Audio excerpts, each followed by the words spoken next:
Shqipëria nuk po modernizon thjesht armatimin, por I përcakton në rolin e saj në arkitekturën e sigurisë euroatlantike.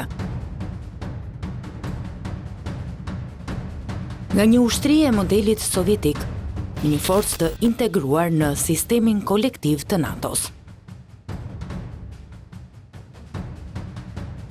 Nëse deri para 2 dekadash, forcat e armatosura shqiptare ishin të ndërtuara mbi një model mbrojtjeje territoriale, me doktrinë dhe pajisje të trashëguara nga standardi sovjetik, sot transformimi nuk është më thjesht teknik, është strukturor.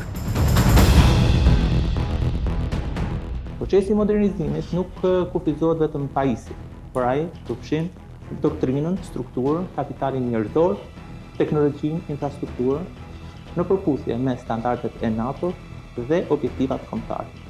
Aktualisht në forcat operacionale të forcat armatosura, në strukturat operacionale, kemi në përdorim armatim individual dhe kolektiv të modern të standardeve të NATO, së bashku me aksesorë, mortaja të kalibrave të ndryshëm, sisteme moderne antitank Javelin dhe dronë zbuluar dhe sulmuar, përfshirë dronët Bayraktar të BD.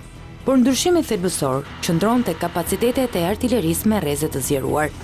Sistemet 105 dhe 155 mm janë në proces integrimi.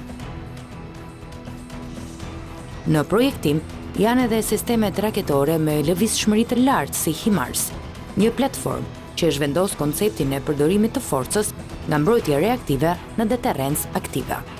Dhe në projekt për masa gjatë kemi edhe sisteme raketore të artillerisë të lëvizshmërisë të lartë, të cilat kanë aftësi zjarre me saksi në distancë deri disa qindra kilometra. Kjo nuk është vetëm rritje e kapacitetit taktik, është mesazh strategjik.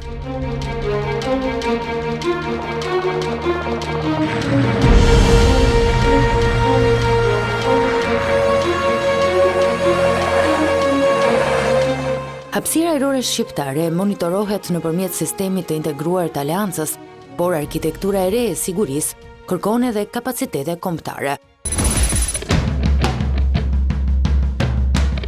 Investimi në sisteme të mbrojtjes ajrore me rreze të mesme, me rreze deri në 180 km, synon të mbrojë infrastrukturën kritike, qendrat e banuara dhe objektet strategjike nga kërcënime që variojnë nga avionët taktik tek mjetet ajrore pa pilot dhe raketat e drejtuara. Hapësira ajrore e Republikës së Shqipërisë monitorohet nga Aleanca nëpërmjet sistemit të integruar të mbrojtjes ajrore.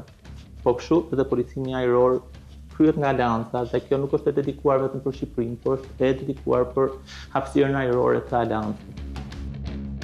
Konfliktet e viteve të fundit kanë dëshmuar se përsia teknologjike dhe informacioni janë shumë fishues forca.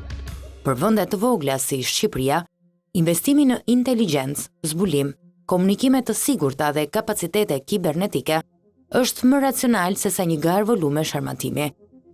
Flota e dronëve pritet të zgjerohet me platforma zbulimi, dronën ujor dhe sisteme sulmuese të specializuara.